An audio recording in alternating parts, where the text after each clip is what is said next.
environments.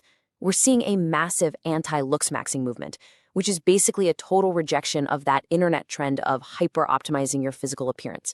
We're also seeing a huge revolt against the relentless digital hustle, like the pushback against inbox zero and forced productivity.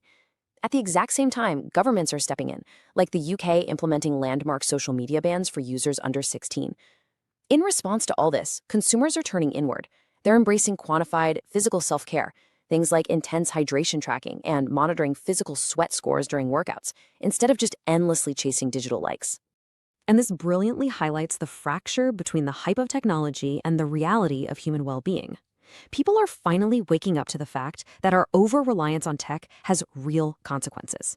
Studies are now showing how relying on GPS is literally ruining our natural sense of direction. And there are very real growing fears that AI is actually weakening our creativity and critical thinking skills. So what's the antidote? We're seeing a massive resurgence in incredibly simple analog wellness practices. Things as basic as just taking a 5-minute walk to boost workplace happiness or focusing on heat-safe exercises. This market rotation out of consumer software perfectly mirrors our cultural exhaustion with the digital world. Let's bring this home with Section 5, the Contrarian Investor Playbook. We're going to tie all these financial and cultural clues together to reveal exactly how the insiders are playing this market. To successfully navigate this mega rotation, you basically have to ignore the mainstream hype. First off, avoid those overhyped AI software companies that are priced for perfection but have absolutely zero real revenue. Instead, target the picks and shovels, AI infrastructure, and raw commodities like tin. Second, seek out those established tech companies offering high dividends that the growth-obsessed masses are just totally ignoring.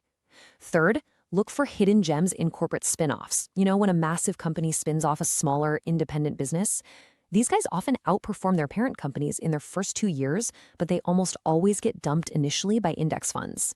And finally, follow the ultimate bullish signal, heavy insider buying, specifically executives who are eagerly snapping up their own company's high-yield stock. I really want to leave you with this incredibly powerful framework from Forbes. They say the most important question in investing is who has to sell. You see, the absolute greatest opportunities don't come from finding a perfect company.